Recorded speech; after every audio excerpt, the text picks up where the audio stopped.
New York Cantina wrap-up. I was there. Merc Commando 6.0 overview, and a live tour of Mek-Sha on the PTS. These topics and more coming up on this episode of the SWTOR Escape podcast for Star Wars The Old Republic.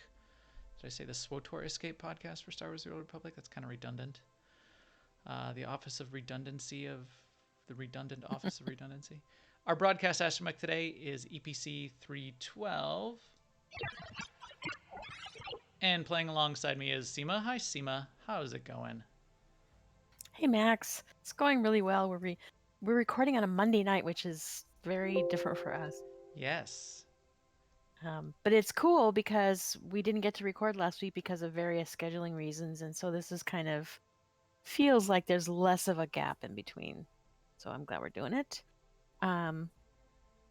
Yeah, so last week while you were gallivanting around the world going to cantinas and stuff, we did do our MFN last week where we did much finishing of the macro binoculars quest. Everyone who had already finished was helping people who were still finishing. So I think we got everyone through the last, the 4-man parts of it at the end. So yay for that. And then we had our ops team on Thursday night, which you weren't there, Mr. Jet Setter. But we went and did Queen on the Imp side. And then we did Ravagers. So it was just a fun evening. We had a couple of guests to fill in for people who were cantina-ing. Coralie set us up for, have everything filled in. So we did that. And that was very fun. I mean, it's been a while since I've actually done Ravagers. Yeah, it's been a while. And it went really smoothly. Nobody, Cortani didn't bug out, which in all fairness, she hasn't in a long time. But I always think of it when we go in her room. Yep. Back in the old days. Used to be a thing. Yeah. So, but yeah, tell us about your week. I did go to the cantina. So I went out to New York. I had a work trip that I could tack it on to. So I visited our New York office and did some work. And then, hung out, did the cantina thing, did breakfast the next morning. It was pretty cool. I'll talk about it in detail when we get to the community part, because it was really fun. Those are always fun. If you haven't done one of them and you ever get a chance to, I highly recommend it.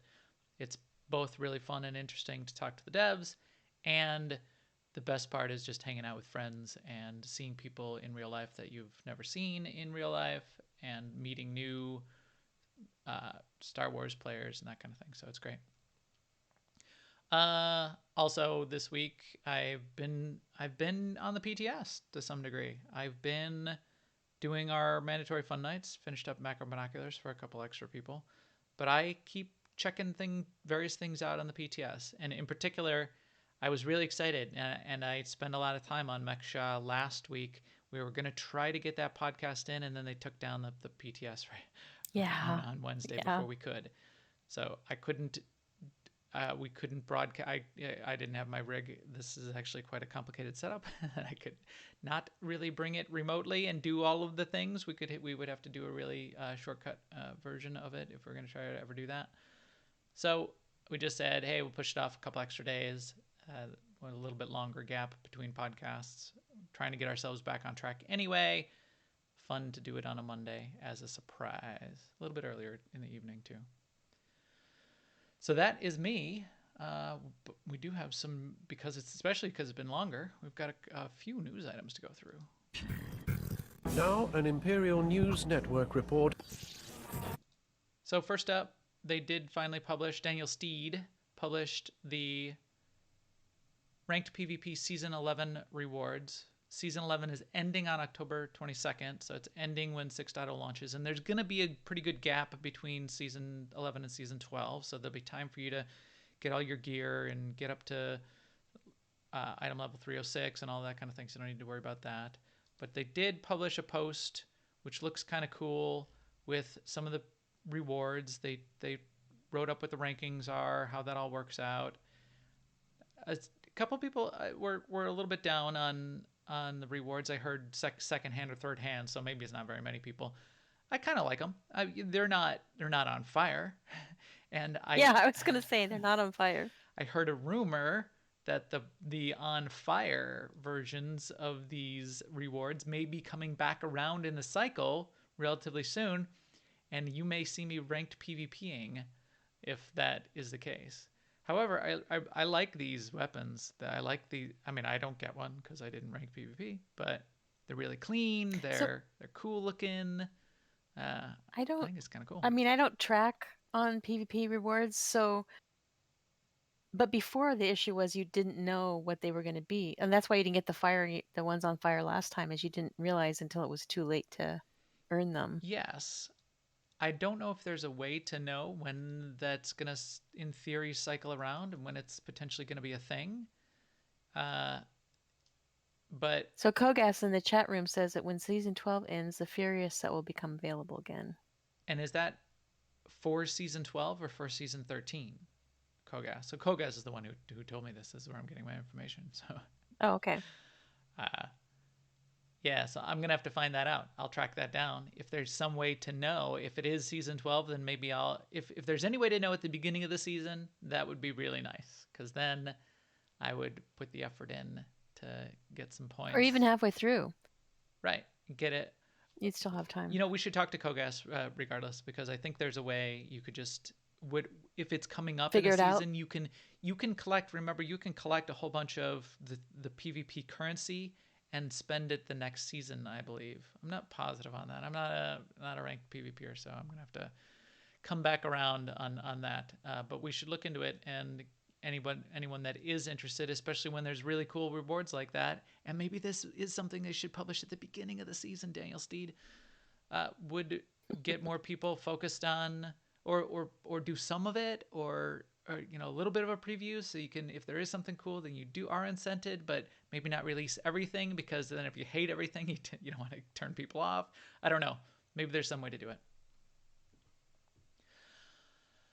So also this week they published a follow-on to the Day in the Life of the Sages and Sorks with a Day in the Life of Mercenaries and Commandos, which gives a little scenario about, let's say, your Merc or your Commando had this set bonus set and this tactical, how that might play out in an example fight. So for the healer spec, they went through the council fight in Dread Palace. But anyway, what they kind of displayed was a set bonus of the set bonus that gives you instant onboard AED, which is the battle res, being able to do rapid scan while moving from the tactical, and then Chaff Lair giving you an AOE around yourself also from the set bonus. So all three of those things are pretty interesting to me. Like, I love it when something becomes instant.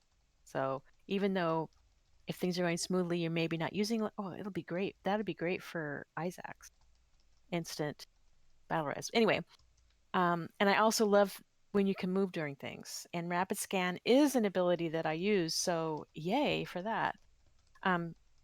Chaff Flare, not so much, because the way threat is with healing, it's usually you have threat or you don't.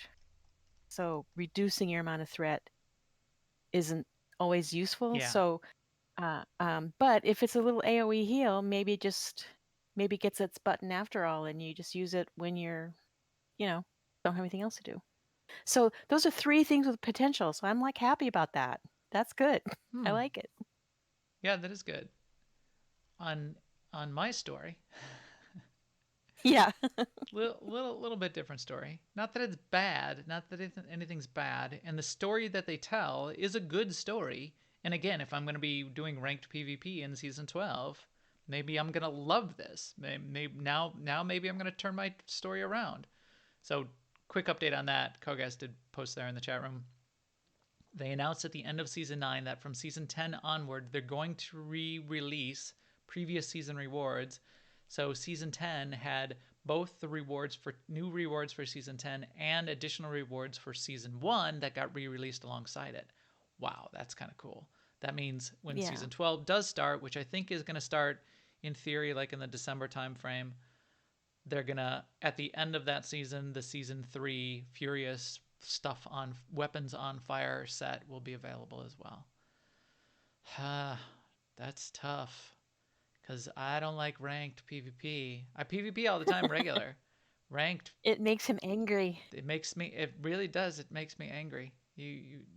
My secret is I'm always angry, but it makes me it makes me angsty, and Right. it makes me real sad because everybody's real mean, and then I cry myself Yeah. to sleep on my huge pillow. Anyway, if I do PvP, especially ranked, the abilities, the tuning, the sets, the like our big ability that we get at level 75, which is an extra charge on Rocket Out, it's pretty much only useful in PvP. So great. All right. So fine. If it's a if it's if you're a PvPer, then that sounds good. So if you read the little narrative paragraph that they had down here for the mercenary, it does talk about a PvP scenario. It says, "Hey, imagine the enemy team's got the upper hand. They're smelling the blood in the water as they try to finish off one of our teammates. Fortunately, they were able to activate their defensive abilities, but I only got a few seconds at best. So now I've got a few seconds, right? Time is of the essence. Priming shot is still on cooldown. What are we going to do? We're up against the wall."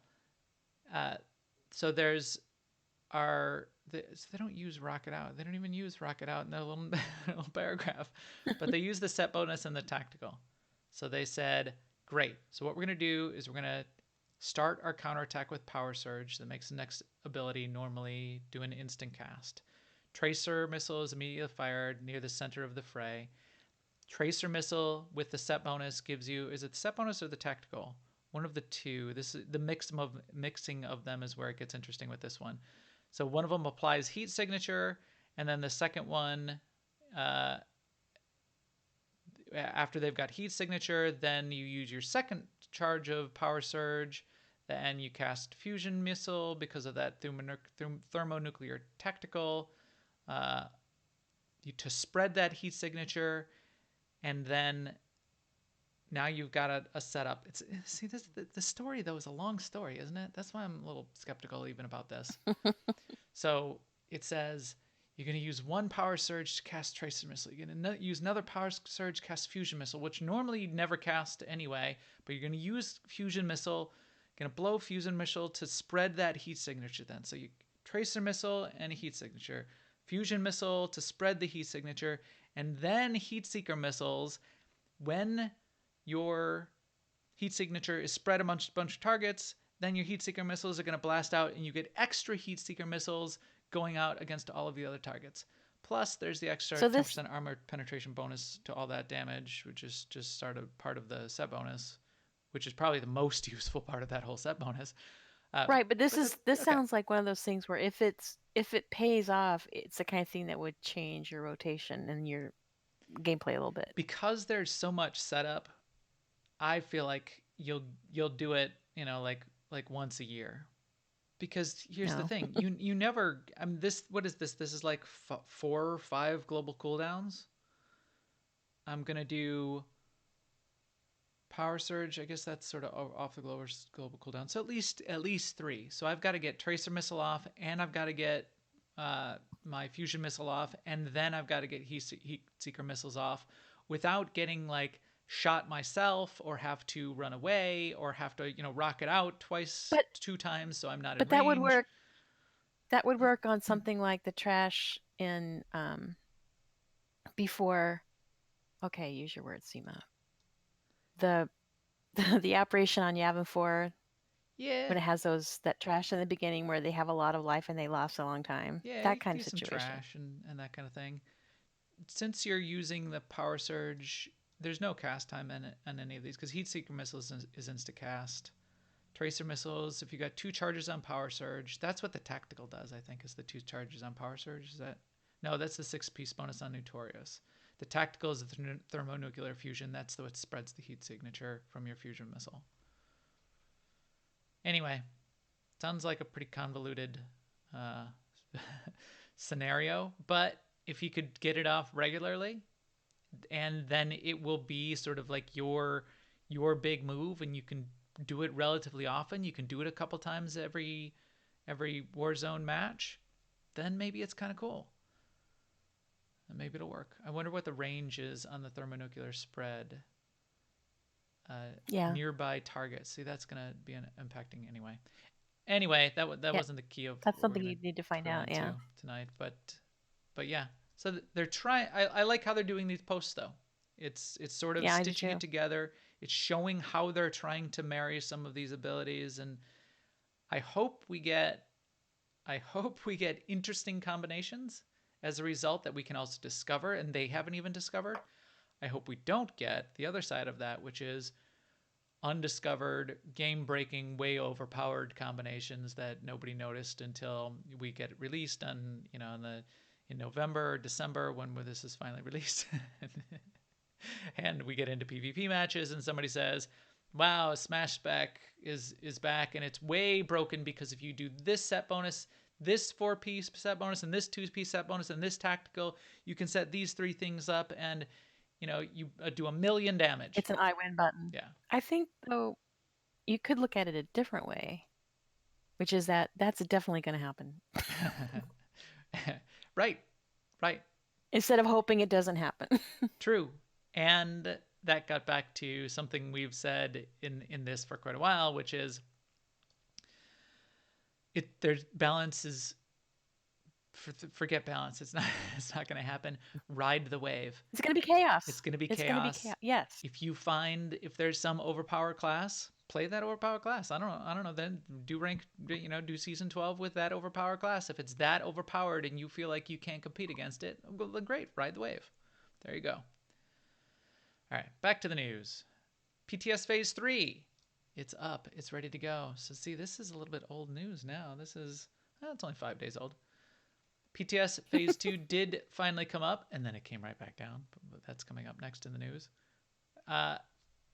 This means because PTS Phase 3 here is available, this means that achievement to do the stuff in Phase 2 and the stuff in Phase 3 is now active. That means you can finish up the achievement and get the Kaizyken log mount. Phase 3 part of the achievement says you need to do 10 group finder activities. So that could be Galactic Starfighter, it could be PvP, it could be operations, it could be war zones. It could be flashpoints. It could be uprisings. It also, you're not out of the running if you didn't finish the Phase 2 achievement, though. They did add that in. They did specify that. You can catch up and do the Phase 2 one and the Phase 3 one all here in Phase 3. So if you're still looking for that Kaizyken mount, it'll mean 15 things for you to go off and do. Go in there, get them done. AIE is going to have some guild nights where we're going to go all in there and get them done. I'm at 0 of 10 right now. I'm certainly going to do it. I did finish up Phase 2. I'm certainly going to do it in Phase 3 because that log mount, which if you've seen in the background here on the PTS where we're at today, you see multiple people riding around on it on the PTS here for whatever reason. It's hilarious. Yeah, I totally want it. I mean, I may never use it, but I totally want it. We'll have a guild picture of everybody sitting on their logs. going real slow. So yeah. What else we got? Also, with the opening of the PTS Phase 3, more feedback threads. There's one for PvP, one for operations, and one for world content. For each of those, they're asking for feedback from people if they think certain classes are overpowered or underpowered, if you think certain abilities are, or in the case of world content, if you think the zones are or the quests are in those zones are. So they're asking for a lot of feedback on a lot of stuff. So I would say, go to the PTS and do what you want to do. Your feedback is going to be valuable, whether you do some operations or whether you do some PvP or whether you do some world content. I would say nobody's going to do all of those things, though. So, right. Yeah. Do what you can. It'll help. Do what you can. Do what you like. I think if enough people get on there and do what they like, all of these things will be covered. Get your friends on there. Get the PvP stuff done. I haven't looked at those threads recently. Operations, we've all been a bunch of people have been doing Duxon, so hopefully that's getting real well tuned up. A bunch of people have been doing world content, so hopefully that's getting tuned up. It should be interesting. Hey Seema, look ahead of us over there by the cargo storage. That character Oweek. He said when I was on the PTS last week, he saw me run around on Mek-Sha and said, "Hey, how you doing? I like the show." So I had a shout. I even have a shout out lower in the notes. You mentioned that to me. Down below. So hey, Oweek, I'm gonna give you a little salute. It's almost Tuesday, Sir Galahad. It's actually still Monday. We just had an unpredictable couple of weeks here. There, I just saluted a week. Also in the news, the next news item was that the PTS then went down. So it was up, and we were all ready to do a podcast. In fact, we were prepping for the podcast. We're going to do it that Wednesday night, and we're going to do it a little bit early. And literally, like 15 minutes after I said, let's do it in an hour, the PTS came back down. So, right. Wah. So that was because that was when the Flashpoint, there was some people were getting on into the Corellia Flashpoint, and there was some story stuff that was getting leaked, so they had to bring it down. Right. They don't want to spoil the story stuff yet, which makes sense, and I appreciate that. Yeah. They also posted, similar to A Day in the Life of Sorks and Sages and Mercenaries and Commandos, they did one for Power Techs and Vanguard. So if that is your interest, you can go check that one out too. So a week there is also in the chat room here and said it was their group, or at least their group was one of the groups that was in the boss room, the first boss room on the Corellia Flashpoint, and the server shut down at that point. So you found it. You helped discover that gap a week. So that helped out. That helps them. So that's good. Also in the news, did you just do the next one? Mm-hmm. Oh, I was reading. I was elected to lead, not to read. Grand Galactic sale is still going on. If you are in the mood for things from the cartel market, week 5 of the Grand Galactic sale is now up. And we confirmed again, because we forgot. We confirmed by actually reading it. Again, elected to lead, not to read. These are cumulative. So this is all going on. So everything from week 1 is still going on. Everything from week 2 is still going on. And all of it will be going on until the 21st. I was going to say until 6.0 launches, but that's not true. It's going to go on until the 21st. Whether or not it launches on the 22nd is my... Yeah, so that first week where you could buy character slots for 70% off, that's still ongoing. So if you want character slots, for character instance, slots 50% and 70% off character transfers. Yeah, so if you still have anything on any other server and you want to prep for 6.0 and get them moved around, that 70% off character transfer, that's a great deal. So the latest deals are the 40% off die modules, 40% off companions, and 50% off all mini pets. Are there non-mini pets? Are they called mini pets? I need a max pet. I think they've always called them mini pets. I think it's just to underscore that they don't help you in combat. Yeah. Well, does that mean that in the works on the drawing board somewhere they have a pet class for Star Wars? Did some brainstorming with who was I talking to? Maybe Intisar? Well, I mean, Cantina? They have the pet companions. They have the pet companions, right? But they called them mini pets from the beginning, so I don't know. I think it's just to make sure they don't get... people don't think they're getting a combat buddy. Yes, makes sense. Yeah, when are pets getting machine guns? That's what I asked at the Cantina over and over and over again. What else? Oh, update today we had. Yeah. I actually missed this completely. So there was an update today for crafting materials on the boost terminals on the PTS. Yes. So those boost terminals are quite useful, aren't they? You get... I guess so. I haven't tried much crafting. I've done a few crew skills missions, but that's it so far. So I used it.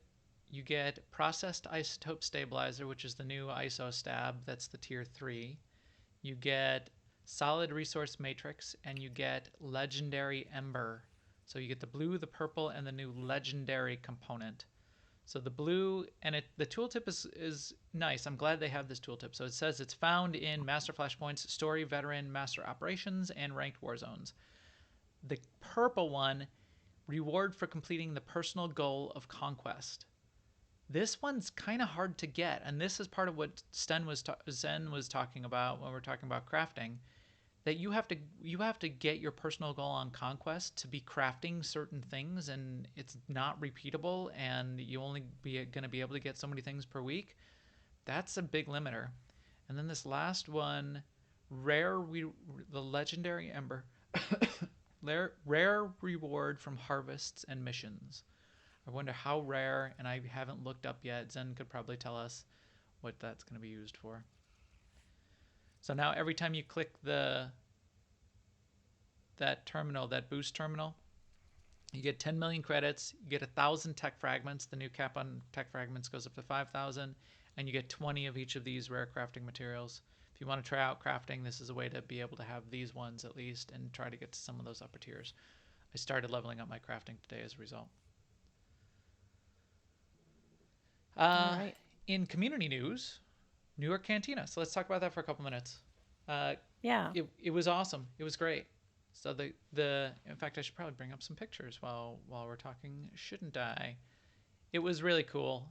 It was at Stitch, which is West Side, Midtown, Manhattan, in the Garment District. I'll get to how I'm getting up to speed on all of the areas of Manhattan because I got some coaching this weekend. Anyway, it was at this bar, this cool bar called Stitch, and everybody at the bar was very cool. All the people who are working are fans of the team, probably because they've been there so many years now. One of the things that showed their support of the SWTOR team was the whole staff of the bar put on the shirts that BioWare was giving away. So they Aww, were all wearing that's their Star awesome. Wars shirts. So that was really cool. It was awesome. So it was really awesome, as every canteen is, and I've said this multiple times in the past. It was awesome from the perspective that we got to talk to the devs. So Keith was there. Where's my whole list? So it was Keith, Eric Musco, Jackie Chow, Charles was there, Charles Boyd, and two others were there, and I didn't get their names. I think another one was one of the game artists. Two other members of the dev team. In addition, two of the voice actors were there. A new voice actor, a new to us, although he's done a couple minor things for Star Wars already. Max Mittleman is his name, younger guy, and he's doing the voice of Arn. So that's going to be fun and interesting. And Darren DePaul was there. And Darren DePaul is just awesome. So big time, quite famous in the geek gaming circles now for a lot of voices he's done, including Valkorion, including the new general on Ossus, and including a bunch of voices for Blizzard. So he's done what's the Overwatch guy that he always does? I don't know. The Hammer. But the German Hammer voice guy. Yes. Lot of voices there. Well loved voice actor. He was actually a host of BlizzCon last year as well, and I watched him in the BlizzCon virtual live stream. So I'm hoping he's involved again this year. I asked him if he would be, and he was a little cagey about it. He said, I don't know. They don't really tell me until last minute. So, which I think is what he's supposed to say. Whether or not he's doing it, that makes me think he will be involved. He was really adorable at it, so I can't imagine that they wouldn't have him back if they could, Right. He's into it. He was hanging out with everybody. He was right in the mix. He was very personal and personable. It was fun having him there. And then everyone else was great. I mean, I spent a bunch of time talking with Eric. I didn't talk to Keith as much, but Keith was out and about talking to everybody. Keith was there with his wife. Keith and his wife were staying the weekend because it's their wedding anniversary. I think it was their wedding anniversary that day, the day of the Cantina. So sort of shared that personal stuff with us too. Jackie was really cool. I talked to him for a while. So he's the developer who's building the Corellia Flashpoint. He talked a little bit about his process and his inspiration. And I got the idea, and I think he's potentially up for it, that it would be great for him to be on some podcast. I don't know whose. But maybe please make it art. maybe after launch, so he can definitely talk specifically about what goes on in that Flashpoint. But he talked a little bit about the inspiration. So we saw the key art, right? The key art for Corellia. And part of what he said was, in addition to that key art, if you think of a couple of big assault scenes, like big battle assault scenes, like Saving Private Ryan or Edge of Tomorrow with Tom Cruise, which made me on Sunday night I rented and watched Edge of Tomorrow because it was on my list to watch someday and I never got around to it. That kind of massive, and Edge of Tomorrow is an interesting one. I wonder what he's going to take from it. But this like massive invasion battle, and you're like assaulting the beachhead. That's he described that as sort of inspiration, and then it takes off from there. So what I would love to get more from him, and what I hope to talk to him about someday, or have somebody talk to him about, is then what's next? Do you draw a flow chart on a whiteboard? Do you start sketching out Right. storyboards? What then how does that translate into bosses and mechanics and art and maps and that kind of thing? I'd love to hear about that.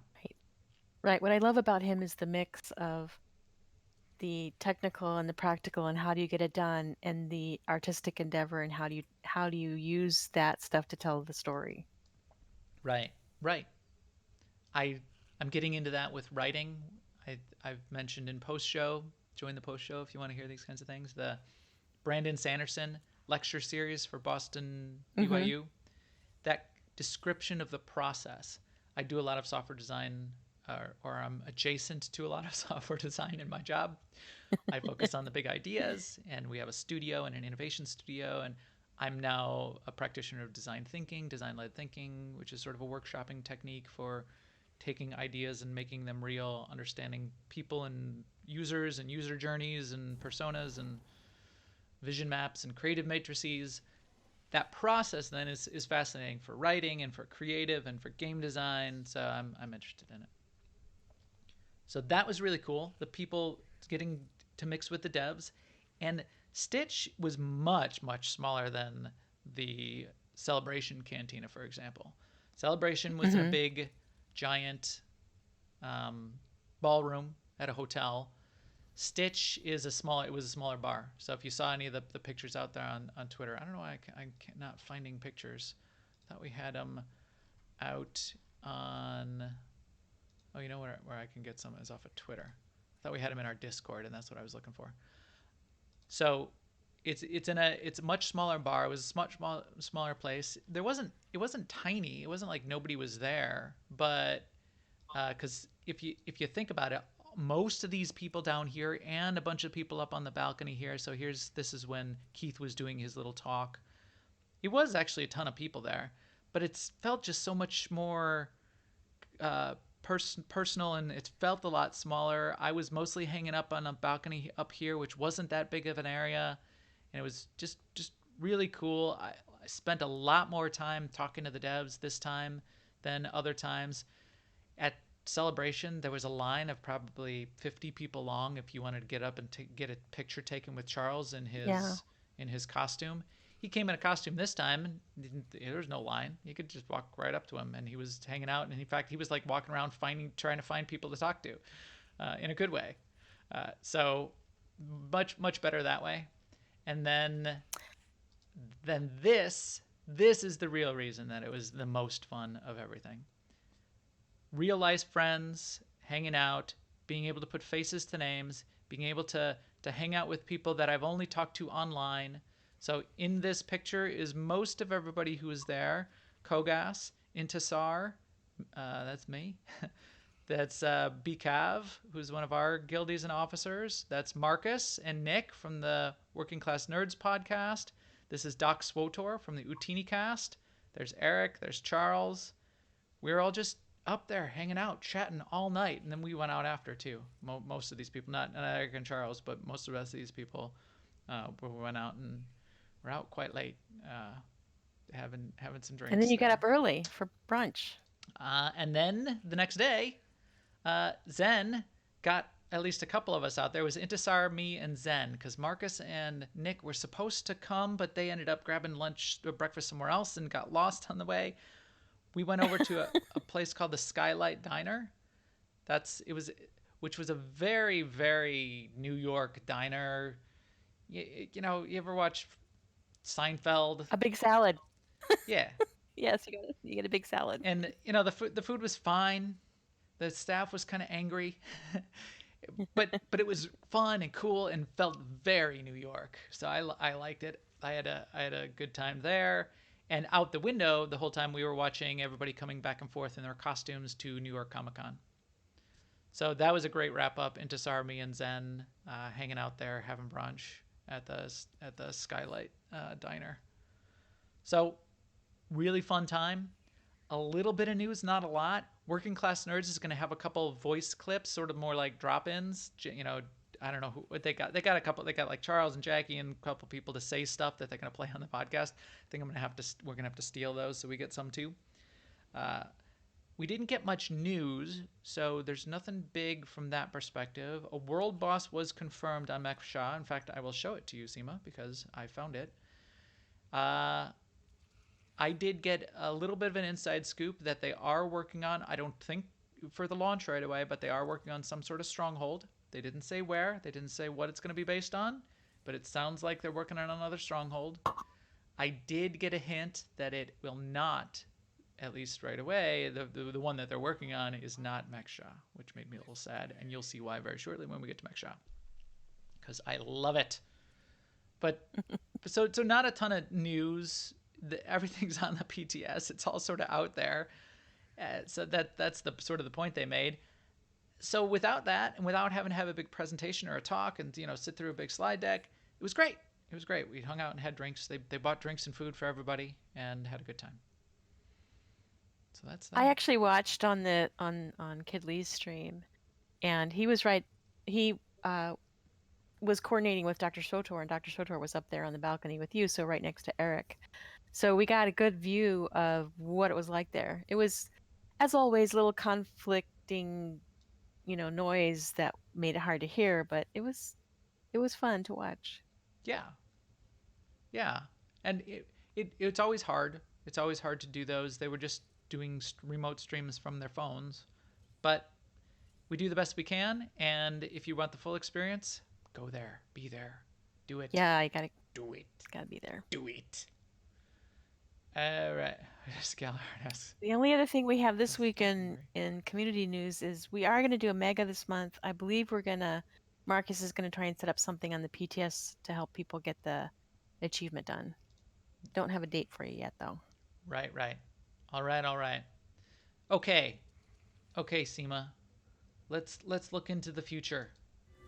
It is the future, you see. Always in motion is the future. So my favorite kind of future in fiction, really one of my favorite genres of fiction, and there isn't a lot of it out there. If you try to look at genres of subgenres under sci-fi, cyberpunk is one of my favorite. There isn't a ton. It's not super prolific category. If you compare it to like sword and sorcery or dragons or that kind of stuff, or just like epic space battle kind of sci-fi, there's tons of that. Cyberpunk is more unique. You got William Gibson, sort of start of the genre.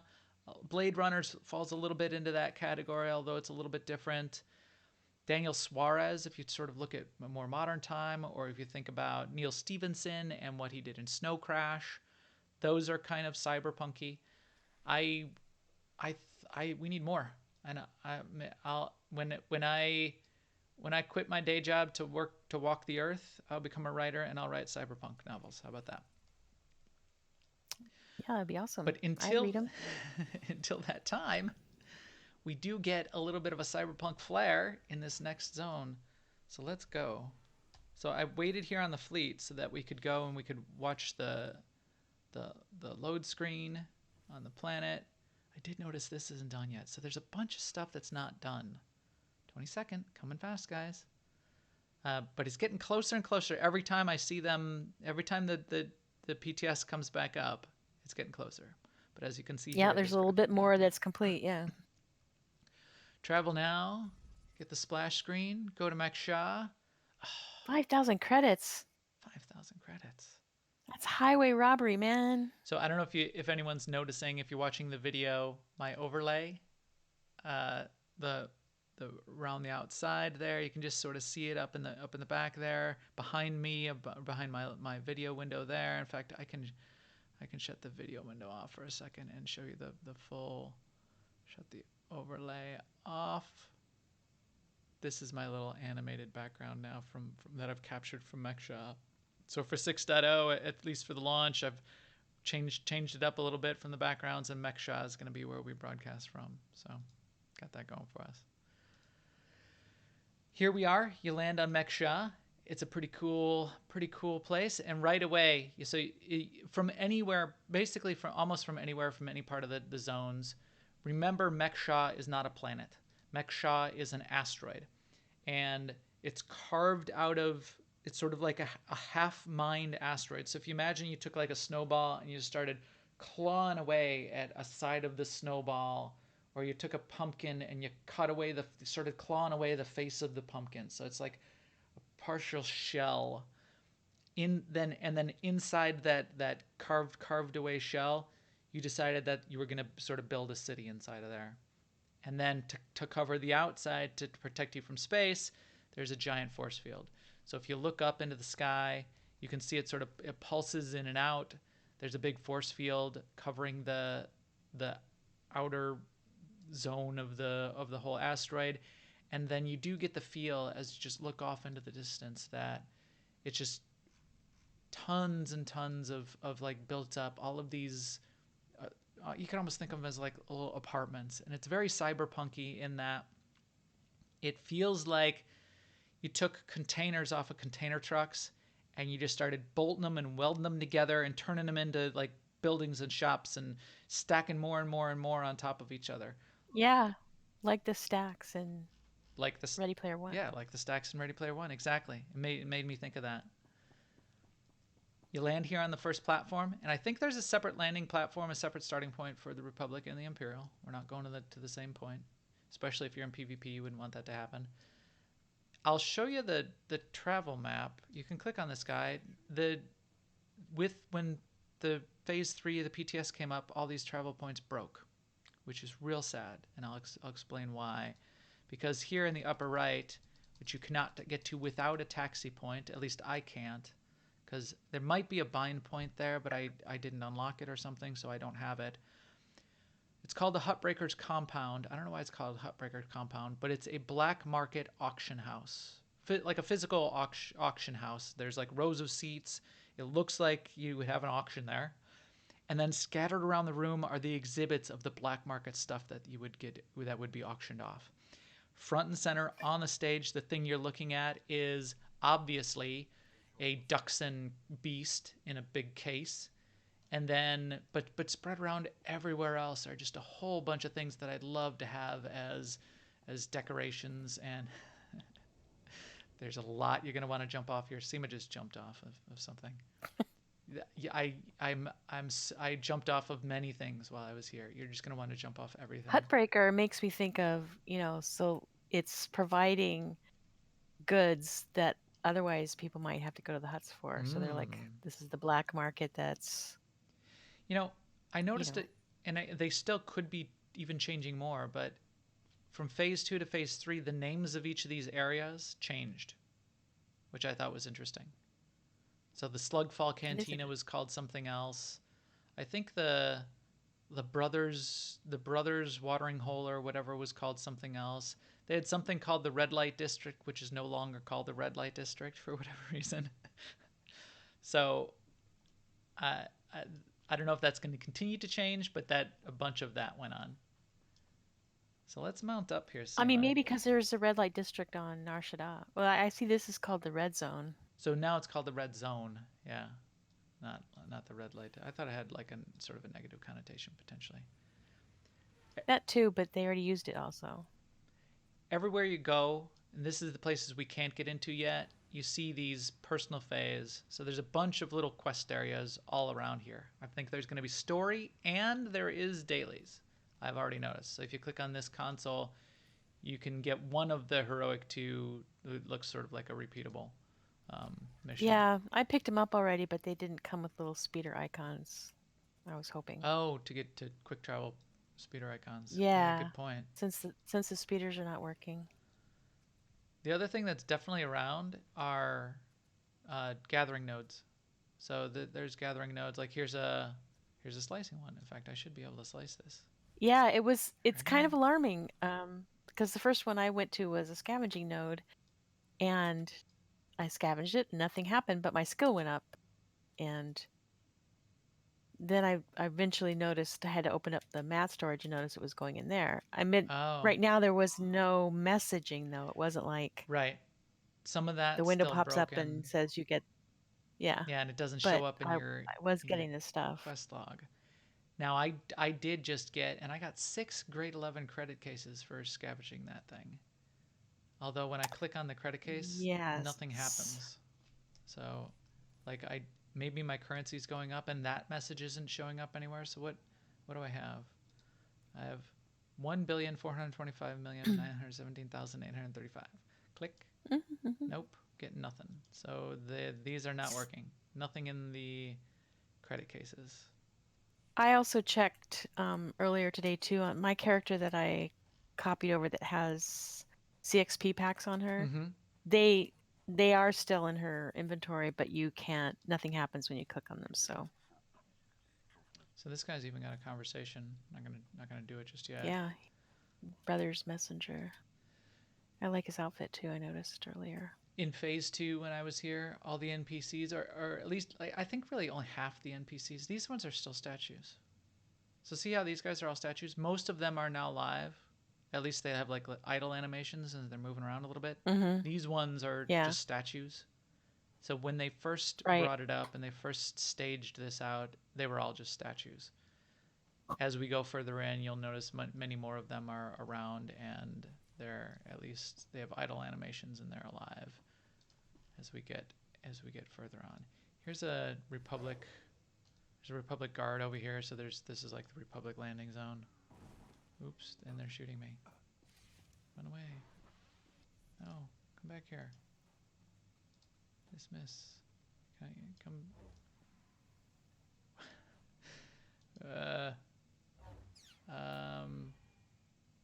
Passive.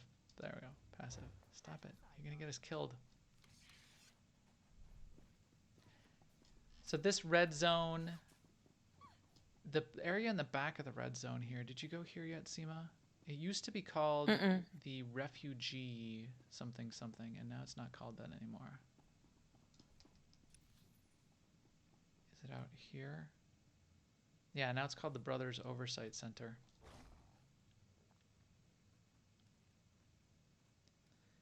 This is definitely just a quest area. There's not much here, although there's something you'll want to jump off of because there's the little bridge. And you'll die if you jump off it. But this used to be called this, and then the back area back here was called the Refugee Center, and it's not really called that anymore. So again, they're changing. I don't know if it's just they're refining the story and the themes and matching things up a little bit more, but this is sort of like a little junkyard area. You can, again, Yeah, this is really cool. everything's kind of dark. You gotta get past that, but and maybe just turn up your gamma as you're going through these areas. But again, it's that whole here's all the stacks and everything just sort of packed in here, and it does feel like like a refugee cavern to a great degree, and just stuff, just like that cyberpunky, overpopulated, slightly not really apocalyptic, but post-apocalyptic, but that gritty, grimy whole future area kind of feel that I really like. So let's use our quick travel. Do you have all the quick travel points unlocked? Do you have Slugfall Cantina unlocked? Let me look.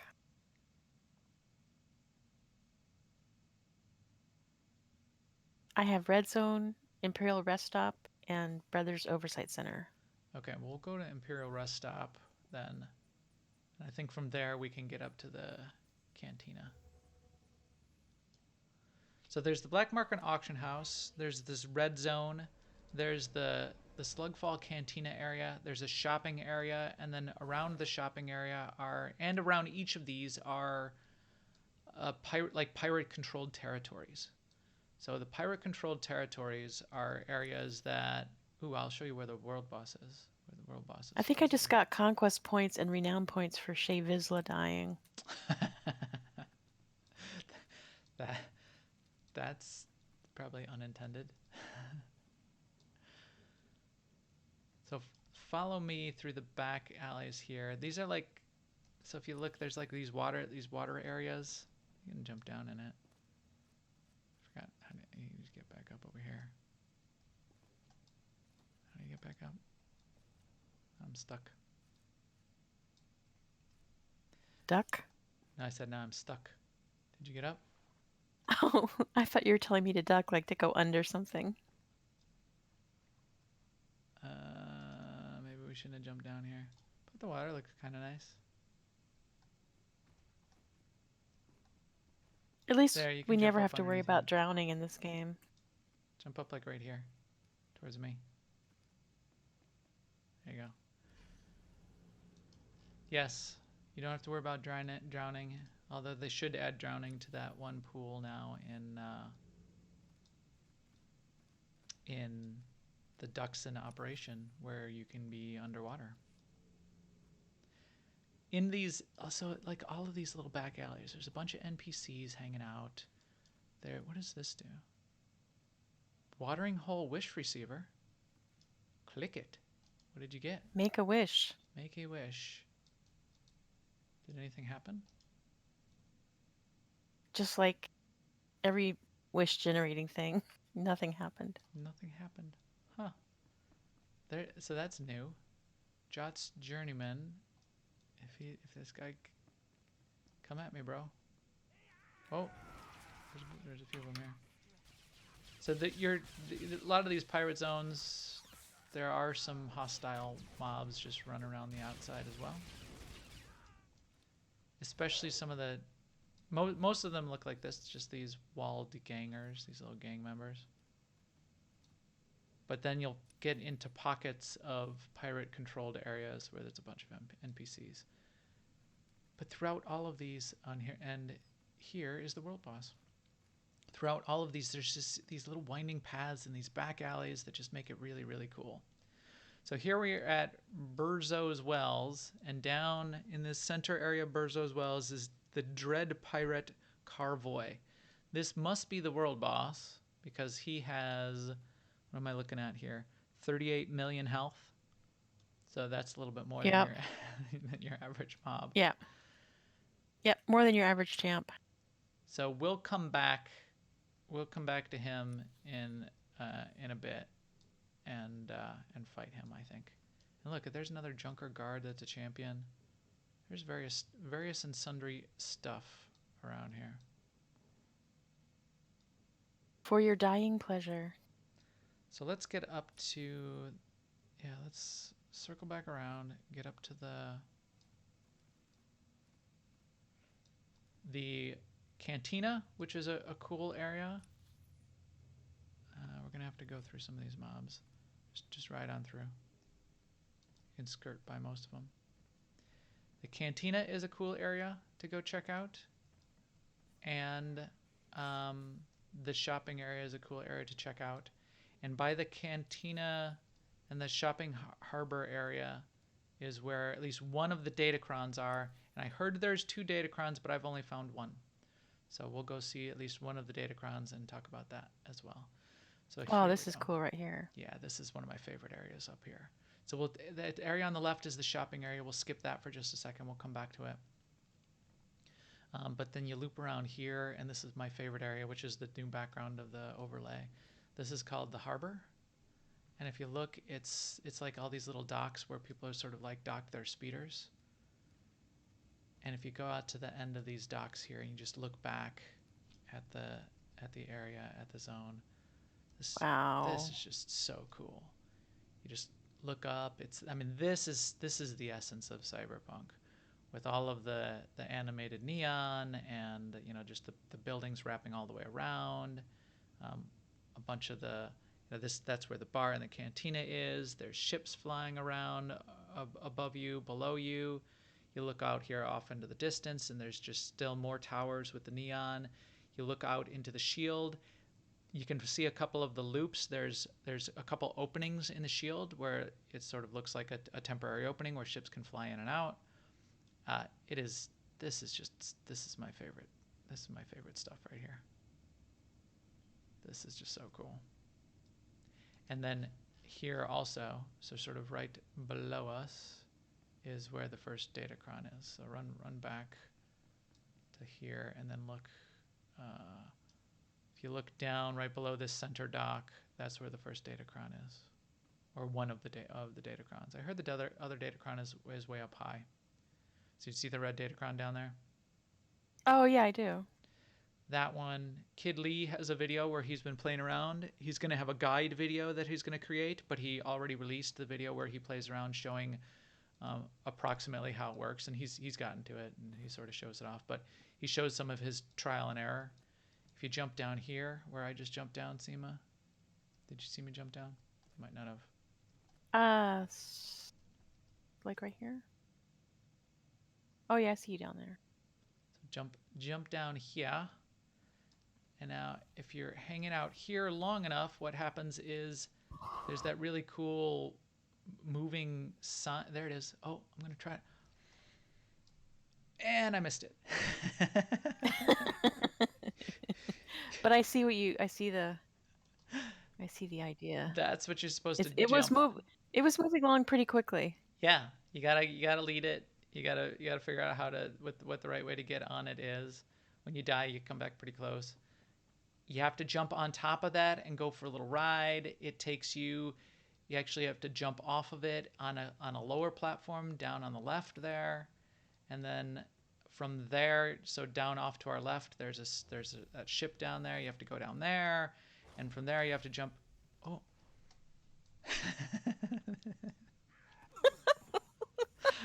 You gotta pay attention. You can't just like look out of the corner of your eye and see the sign and decide to go. Think that you're gonna make it, because you won't.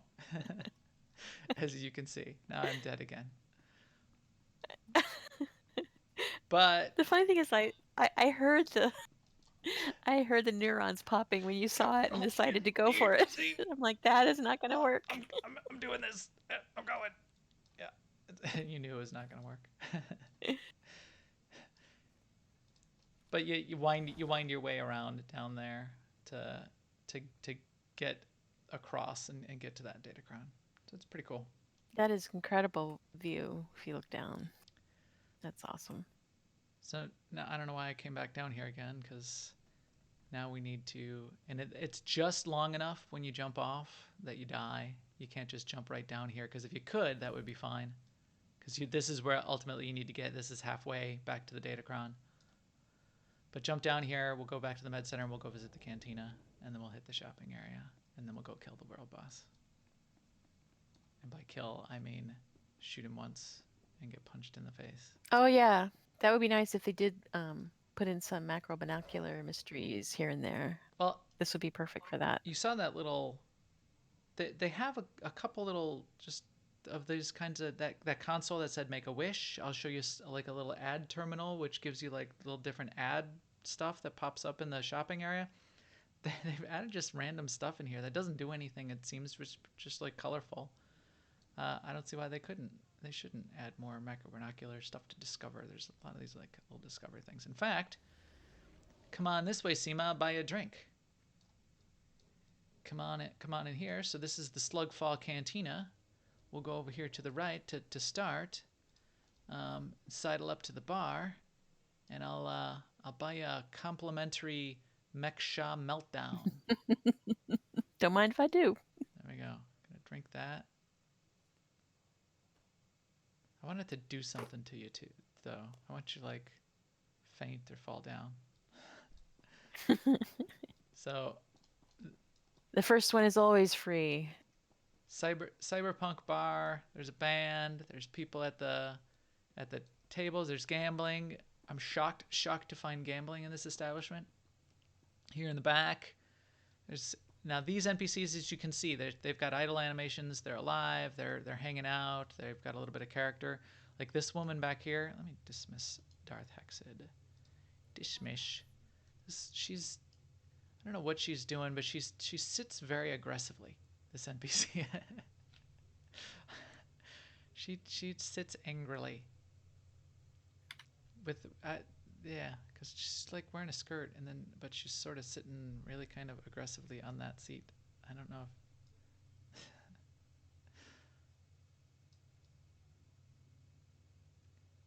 and there's more gamblers on the other side. Great place to have a party.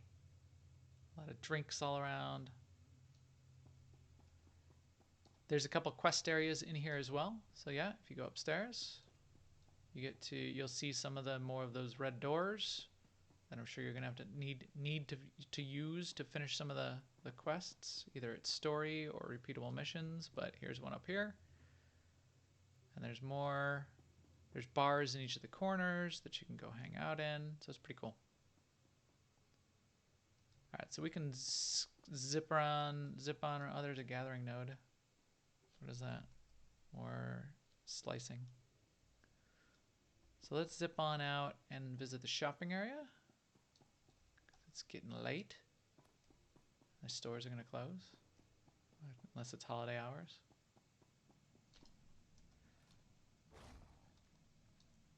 So follow me. On Mek-Sha, it's always a holiday. Follow me around here up this ramp, and it's sort of like a little shopping area, a bunch of little shops, and then around this are two other sort of zones. Like here, click on this thing. I can see why you're a little disappointed about the stronghold not being here, because yeah, I feel like you've already adopted this little town as your own little hangout place. Wouldn't it be cool if you're just like up on the cliffs, you had like your own set of containers, and it was like sort of extra vertical. I mean, it was like all like a, like vertical boxes all stacked on each other, and you could like see. This machine tells me I could get 2 for 1 free Mek-Sha meltdowns. Well, they're already. I mean, keep clicking it. But it didn't give me a certificate or what? Keep clicking it. It gives you. It keeps giving you different deals. Droids. Oh, I see. All models must go. Or Felby Outfitters, 20% off the latest styles with code Best Dressed. Don't forget, souvenirs, hot fall memorabilia available now at the bazaar. Slug Fall happy hour. Oh my gosh. Galaxy-wide pets liquidation sale. Don't make us sell them to Tauntaun Meat Company. Wow. Hey, Lady Ran. So come out the back here and hit M, and you'll be able to see a couple more of the pirate controlled areas, which I'm sure will. And there's cool little back alleys in each of these pirate controlled areas, and I'm sure there's going to be quests and missions and stuff to discover. Oh yeah, I see what you mean. Back in those, and you can sort of go back and forth throughout there. My map is filling out in a hexagonal manner. Well, here we can go. I think this one's slightly less hostile. Look at this new style of like an auction terminal. In fact, in that black market auction house, they had like an auction board, which I think they should add to the fleet for in place of where we have auction house terminals, Galactic Trade Network terminals now. A lot of custom new art created for this place. You can definitely tell. A lot of just little nooks and crannies. A lot of places where you can sort of see if there's quest mobs or things you got to track down, just like these little back alleyways and everything. Just a bunch of junk stacked up. A lot of places to fall off of, like there. Looking kind of tempting, isn't it? Boom.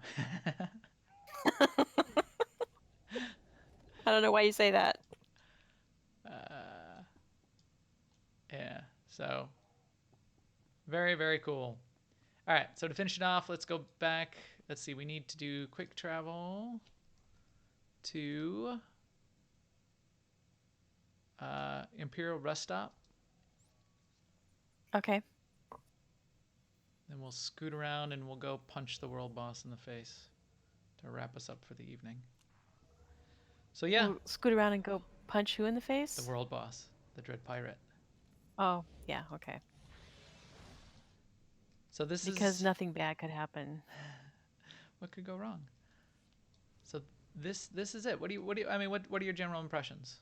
I mean, besides, I mean, is it? I like it. I don't think it's too dark. I was expecting it to be a lot darker than this based on you telling me it was dark. Because I'm usually kind of oversensitive to the dark areas. Well, there's a couple. I mean, there's a couple areas here where I was, there's like a NPCs, and there was a really cool droid, and it was really hard to see. I just like a lot. I mean, there is a lot of shadows. Like, there's a gathering node down there under the docks, and it's until you hover over it and it lights up, it's really hard to see. But I think that's fine. I mean, that's all part of the theme. Yeah. So. And I do like the flash is a bright color. Right. And it's the vibrant color. So even Nar Shaddaa, which has sort of a you could think of as a cyberpunk feel, because it's that Ecumenopolis and it's really neon, and it's all sort of that tan palette. This having the real the black and neon orangey palette. This is what I really like as the theme. Apples says it needs a rain effect, but we're just to make it complete. We're on an asteroid. There's no rain. He wants, because he knows how much you like rain in games. I do not like rain, but rain is sort of like the cyberpunk rain, rainy city, like the rain scene at the beginning of Blade Runner, the original Blade Runner. Blade Runner. It does look kind of good there, but I do not like rain. I do not like weather in my games, because weather in games says, "Hey, look how cool this looks right now. What if we made it super hard to see, so you could barely see what was going on, and you couldn't see any of the neon lights anymore? How would it look then?" Yeah, it would look terrible. I don't like that. Don't do that, please. I like to like see weather. what you've made. All right, Dread Pirate Carvoy. You ready, Seema? We're here. I'm ready. I don't have that heat seeker. Oh, game on. Shay Vizlet. Ooh, wow. She didn't last long. He just smacked me either. Two shots. First shot was 147,000 damage. Call medical probe. Revive here. Yeah, that left the mark. How much health do I even have? 197,000. So he's hitting for 150k a hit. So yeah. Well, I'm gonna hit him one more time. We need Corley and Dent as we wrap up. But I'm gonna turn on my responsive safeguards, so we're gonna kill him this time. Anything else that you want to wrap up with here? So is this your favorite your favorite area in all of SWTOR now, or the best new area ever in SWTOR? Which one is it? I like it. I agree with you. I think it's a step above. Like it has, like you said, it has some concepts from Nar Shaddaa, some concepts from Rishi, and concepts from our beloved pop culture items. But it's more complex and there's more stuff and more ideas in it than in previous zones, if you ask me. Mm-hmm. Yeah, I think the only thing that would make Seems like it better. Anyway. I love the map. They could keep as it is now. The only thing that would make it better, and I know there's resource constraints, but as much as possible to the edge of the resource constraints, fill the sky with moving vehicles, fill the walkways with moving people, pack it with life, and I think that would give you it would round out the feel of what this place is supposed to be. I think sort of palette-wise, the sort of gunmetal gray reminds me, not the setting so much, but still reminds me of The Expanse. Even though that was all interiors, and this is sort of a mix. Right. Yeah. This is my favorite kind of sci-fi-ish setting, even when it's space and non-cyberpunk. And I get that, really this isn't that much cyberpunk. I mean, there's not much cyber going on as part of this, but I just like that it fits into the scenes of a bunch of other cyberpunk, so it feels good from that perspective. All right, responsive safeguards. Go ahead and let Shevizla unleash first, and then. All right, well, I will then. Ready? All right, here I go. I hit responsive safeguard. Oh, how you like that, Dread Pirate? We're totally We're gonna down to 99%. We're totally gonna kill him this time.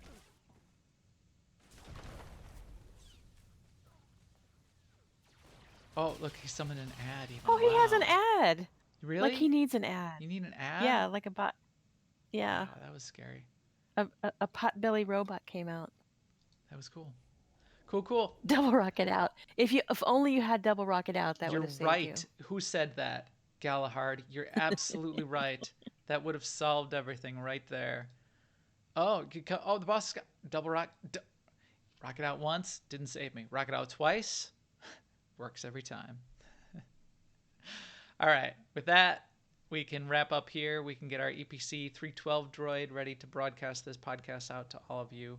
Please keep up with us on Twitter at Max the Gray and at AIESEMA. And if you know any cool people that should be playing with us, they can come find us. They can come find us in a bunch of places. They can find us on YouTube /New Overlords, twitch.tv /New Overlords. They can come find our podcast. Sometimes it's on Tuesday nights. We used to say it's on Tuesday nights. We're trying to get back to Tuesday I don't think nights. it's been on a Tuesday night in about a month and a half, but yeah. Tuesdays, Thursdays. This was really unique being on a Monday, but Tuesdays and Thursdays usually. And you can find our guild information on aie-guild.org, including a link to our Discord up there. You can get to us on that Discord and find us on Starforge, and we'll get you an AIE Guild invite. And with that, we will talk to you soon. Later, everyone.